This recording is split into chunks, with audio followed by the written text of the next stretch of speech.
Welcome to another episode of the Crypto Spinter podcast. This one's going to be a short one. So, right in the news, first up, Vladimir Putin endorses blockchain.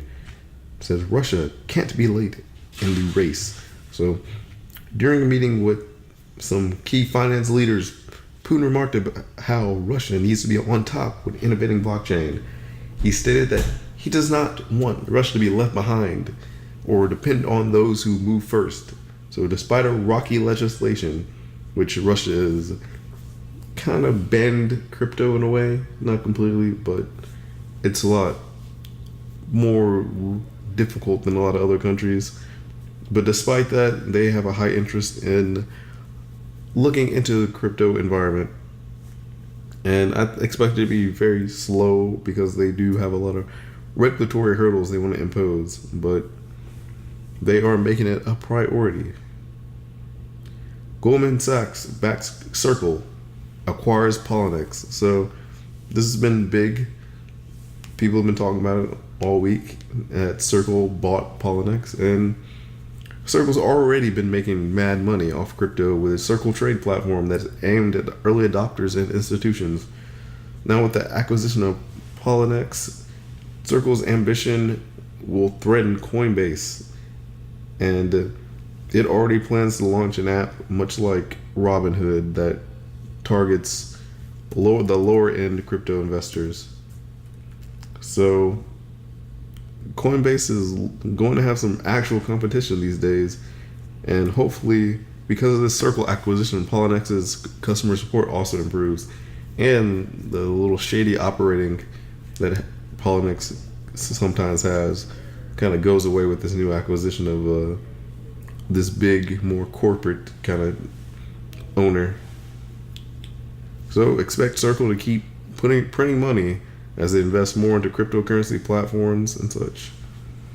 Israeli Supreme Court backs crypto and forces banks to allow trading. So in Israel, there's a little problem where the banks classified crypto as gambling, so they were able to block all transactions for exchanges, so people can convert their crypto to fiat at all. But now the Israeli Supreme Court has backed crypto and said you banks can't do that, and that's a win because that would have shut down all Israelis' abilities to even withdraw their crypto. So that's been stopped, and that's positive for all of us. Craig Wright sued by David Kleiman's estate over Satoshi Nakamoto's bitcoins. So I feel like this is kind of a misleading article headline, considering the real one. The key thing about this suit is that the brother of Craig Wright's deceased partner is suing Craig Wright because apparently Craig Wright and the business partner, dead brother, had a mining business together, and they mined thousands of bitcoins, and the portion that was for the deceased man, Craig Wright apparently forged documents to write over all of that man's shares over to Craig Wright and effectively steal it from under his estate. So that's really the core thing about this suit, and it's estimated that these amount of bitcoins are worth about 10 billion because they were in the thousands. But I think that's also counting Satoshis, which is stupid. So let me do the quick math real quick to see the true price of these coins. Yeah, it's more along the lines of upper millions, depending. The lower end, I think it said around 2,000-ish. The upper end, it was around like 8,500-ish. So very far away from 10 billion, but massive stack of Bitcoin. EU officials float new rules for crypto assets.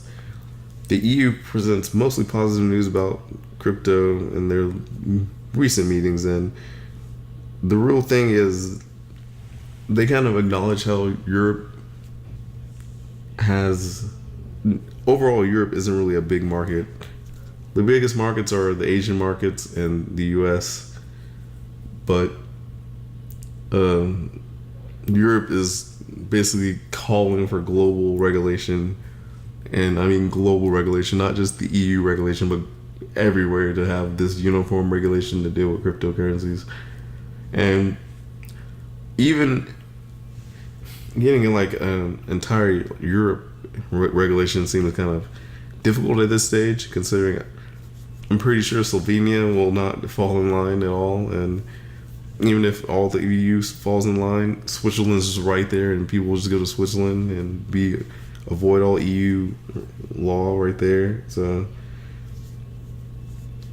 that's probably why they're calling for global kind of regulatory framework, but I feel like we're pretty far away from any kind of standardized framework across every country.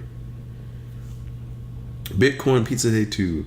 History repeats with lightning buy. So the historic pizza buyer Laszlo Hanitz, the original pizza guy who bought the pizza for 10,000 Bitcoins, he decided to make a historic move to commemorate his pizza day with buying another thing while using the Lightning Network. And as you know, Lightning is very experimental still, but it was a symbolic kind of thing to show Bitcoin's back to its more simple and fast origins that it was years ago. China crypto exchanges are thriving again despite bans on crypto. So popular Chinese exchanges like Binance, Huobi, and OKCoin still are flourishing, and Binance is really big now. It's got massive, and this is all while China was outright outlawing all crypto-related things. So this kind of proves my point earlier that the EU is smart. They recognize that global framework is needed, but countries that don't follow that framework, and there will definitely be countries that won't follow some kind of global framework, is where everyone will run to. And these companies are already highly digital, and so they can flourish pretty easily. For miners, it was obviously harder, but for exchanges, all they have to do is focus on kind of migrating their servers out of the country, and then they're all fine. Obviously, that's super simplified, but in comparison to moving mining hardware, moving exchange is significantly easier. Telegram promises ICO investors refund, or maybe not. So Telegram's ICO, as we know, has made a lot of money. It's in the 800 millions, somewhere higher than that, and they're looking to raise even more money, which is,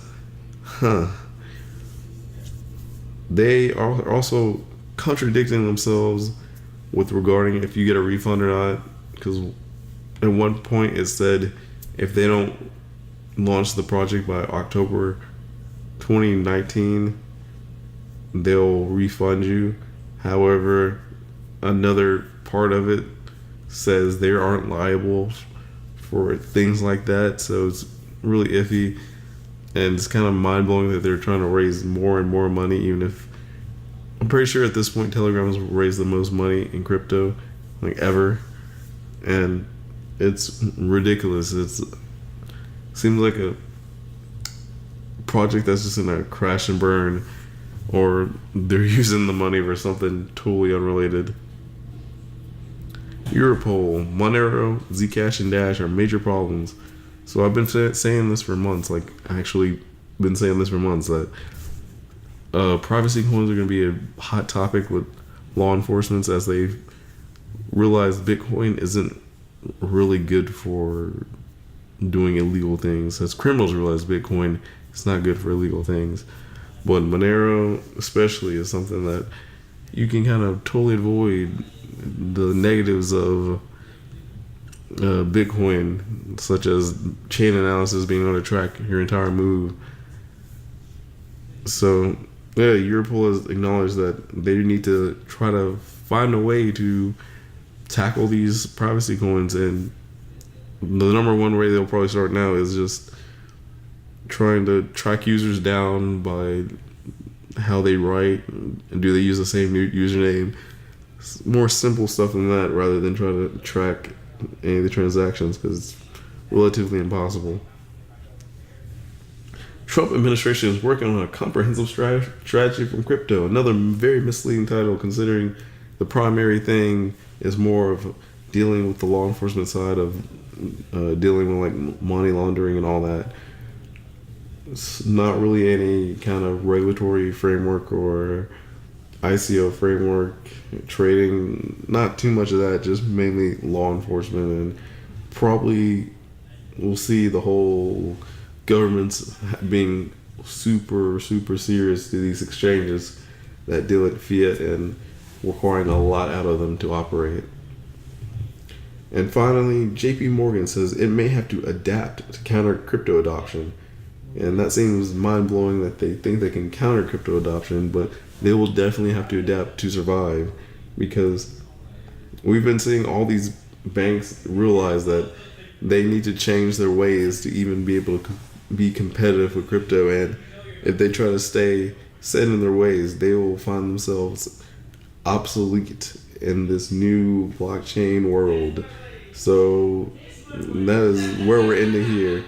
And see you next time on the Crypto Spinter podcast. Next week we'll be back to our 20-minute plus news episodes, especially on Wednesday. Monday might be iffy depending on how much I'm studying for this exam, but Wednesday expect the standard 20-minute plus episode, and expect some interview episodes today. I mean, not today, but this week. Saturday, and maybe expect another one as a kind of an apology for this quick episode. So keep your eyes out. We might have back-to-back weeks of interview episodes, and but expect one Saturday. So as always, rate the podcast and stay tuned Saturday.